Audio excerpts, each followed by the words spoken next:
Hello, I'm Beatrice Hoffman. I'm a sculptor. I'm originally from Germany, as you probably can hear. I've been in England for 40 years. I trained as an art therapist, and I do a fair bit of teaching beside the sculpting. I'm not a conceptual artist in the sense of having an idea first and fitting the sculpture around it. It's more the other way around, from the creative process of actually being involved with making a form.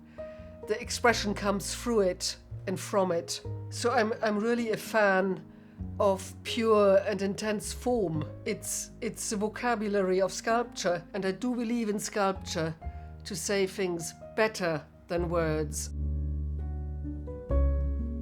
My lifelong interest in psychology and, for instance, C.G. Jung and so on, actually flowed and was an inspiration for my sculpture. I express basic things like care, aversion to each other, the right distance in a relationship.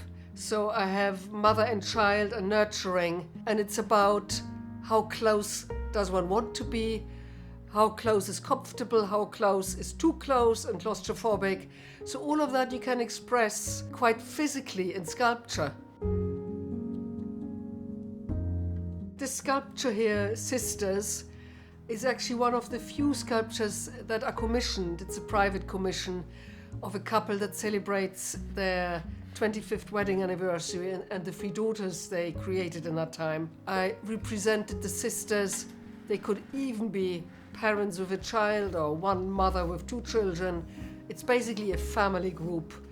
And I abstracted them so sufficiently that, like with most of my sculpture, there's an archetypal, universal bit to it, which is reflected in an abstracted style. So I don't have personal features, I just have tiny little nose, and there's only an essence of body language, which pretty much is the angles of the heads. And I try to express everything with that. So I would say my heads are the sculptures that are most about mental and psychological concepts. With my single heads, I very much was inspired by Cycladic sculpture, early Greek before the classical time. My double heads are about relationships. I've got 2 to 3 double heads that relate to mother and child, nurturing, mother and child 1, mother and child 2. Mother and child 1 is more about mother and baby, where the child is very much part of the mother bit of the sculpture, grows out of it.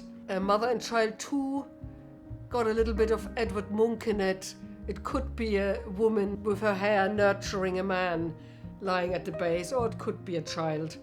So I like these ambivalences and ambiguities, and a lot of it is in the eyes of the beholder. I kind of follow my own red thread of the Ariadne.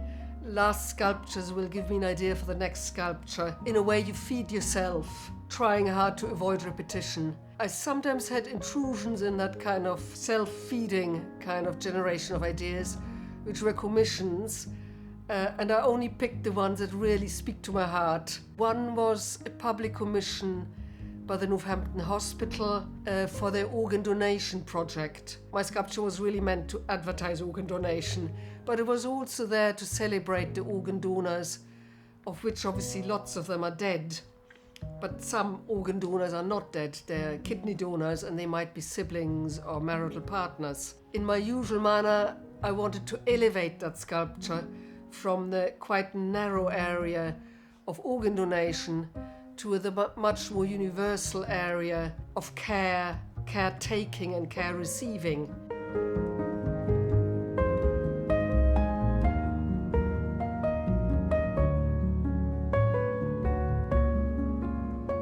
With my figures, I either refer to the Earth Mother mythology and sculptures, or I'm quite inspired by symbolic and quite natural postures. I had free tumbling figures, which is all about falling and not being in control of your body movements. My abstract forms, quite a lot of them are to do with the sphere It's called convex form, but it's also the symbol of wholeness with a W, the big circle that kind of unites everything. And I kind of united it with the idea of waves and of rolling. I got into the thing that the inner space is a bright space and the outer space or surfaces are dark.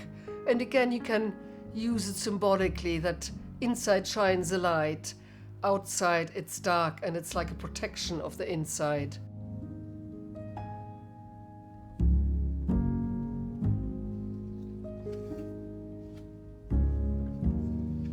I feel part of the sculptural tradition.